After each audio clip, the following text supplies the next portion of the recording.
सिंध के ॿियनि ज़िलनि जियां लाड़काने ज़िले में भी मकानी चूंडुनि लाइ पोलिंग सुभाणे थींदी। पोलिंग जो सामान पोलिंग स्टेशन्स ते पहुचाइण जो सिलसिलो जारी आहे। वीडियो लिंक ते मौजूद है रशीद समो। जी बिल्कुल सुभाणे सिंध के ॿियनि ज़िलनि जियां लाड़काने में भी 26 जून ते जेको आहे इलेक्शन जो पोलिंग जो अमल हूंदो वो सुबह जो 8 बजे का शाम जो जेको आहे 5 बजे ताईं बिना वफ़क़े जे जारी रहंदो। हिन वक्त असां मौजूद आहियूं पायलट स्कूल में गवर्नमेंट जो पायलट स्कूल है उते मौजूद आहियूं। उते जेको आहे इलेक्शन कमीशन ऑफ पाकिस्तान तरफां जेको सामान है वो दिनो वियो आहे ऐं जेको आहे जेके तैयारियूं आहिनि उहे सुभाणे 26 जून ते थींदड़ इलेक्शन जूं उहे मुकमल थी वयूं आहिनि ऐं प्रिसाइडिंग जेके ऑफिसर आहिनि या जेको पोलिंग अमलो आहे उन्हनि खे जेको आहे हिते पायलट स्कूल में उन्हनि खे सामान ॾिनो पियो वञे। ऐं मां तव्हांखे ॿुधायां त इन पायलट स्कूल में 4 जेके आहिनि उहे टेंट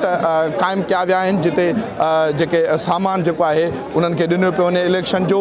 ऐं जेके प्रिसाइडिंग ऑफिसर आहिनि उहे पोलिंग अमलो जेको आहे उहो सामान वठी उन्हनि जी सख़्त सिक्योरिटीअ में उहो पोलिंग स्टेशन ॾांहुं जेको आहे रवानो थिए पियो। ऐं हिते 4 टेंट लॻा विया आहिनि पर हिते जेके प्रिसाइडिंग ऑफिसर आहिनि या जेको ॿियो जेको पोलिंग जो अमलो आहे उहो शिकायत करे रहियो आहे त हिते जेकी पाणीअ जी हिते का बि सहूलियत कोन्हे। हू पैसनि ते जेको आहे पाणी वठी पीअनि पिया ऐं तमामु घणी सख़्तु गर्मी आहे पर पाणीअ जी जेको आहे हिते सहूलियत न ॾिनी वई आहे। ऐं सुभाणे जेको आहे जेको लाड़काने ज़िले जी जेकॾहिं आबादीअ जी ॻाल्हि कजे त सुभाणे लाड़काने ज़िले जी 18 लख आबादीअ में 8,42,000 खां वधीक जेके वोटर आहिनि सुभाणे उहे पंहिंजे वोट जो जेको आहे हक़ अदा कंदा ऐं उहे वोट ॾींदा। ऐं ॻाल्हि कजे उमेदवारनि जी त पीपुल्स पार्टी ऐं GDA में जेको आहे तमामु घणो सख़्तु सुभाणे मुक़ाबिलो थींदो छो त GDA जेको आहे उन में हिते लाड़कानो अवामी इत्तेहाद आहे जंहिंमें PTI आहे ऐं जेको आहे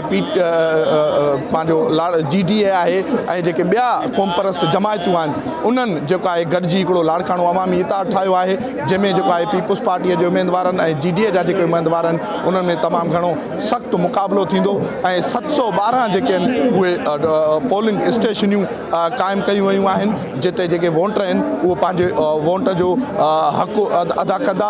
ऐं हिन वक़्तु जेको आहे सिक्योरिटीअ जी जेकॾहिं ॻाल्हि कजे त सिक्योरिटी जेकी आहे इंतिहाई सख़्तु कई वई आहे। हिते बि हिन वक़्तु सामान जेको विरहाए पियो वञे त वॾे तादाद में जेको आहे पुलिस एहलकार मौजूदु आहिनि ऐं उहे जेके पोलिंग अमले सां गॾिजी जेको आहे जेको पोलिंग अमलो जेको आहे सामान वठी पियो वञे उन्हनि सां गॾिजी ऐं पोलिंग तरफ़ रवाना थियनि पिया। ऐं 4,000 खां वधीक पुलिस एहलकार सुभाणे जेकी थींदड़ इलेक्शन आहे 26 जून ते उहे पंहिंजी ड्यूटियूं सरअंजाम ॾींदा ऐं जेकी सिक्योरिटी जेकी आहे उहा इंतिहाई सख़्तु कई वई आहे। ऐं हिते जेकी सहूलियत आहे उहा सहूलियत जी तमामु घणी खोट आहे। हिते सख़्तु गर्मीअ में जेके पोलिंग अमलो आहे उहो हिते सख़्तु गर्मीअ जे हुजण बावजूदि जेको सामान आहे पोलिंग जो उहो वठी जेको आहे रवानो थिए पियो पोलिंग तरफ़ां पोलिंग ॾांहुं। जी।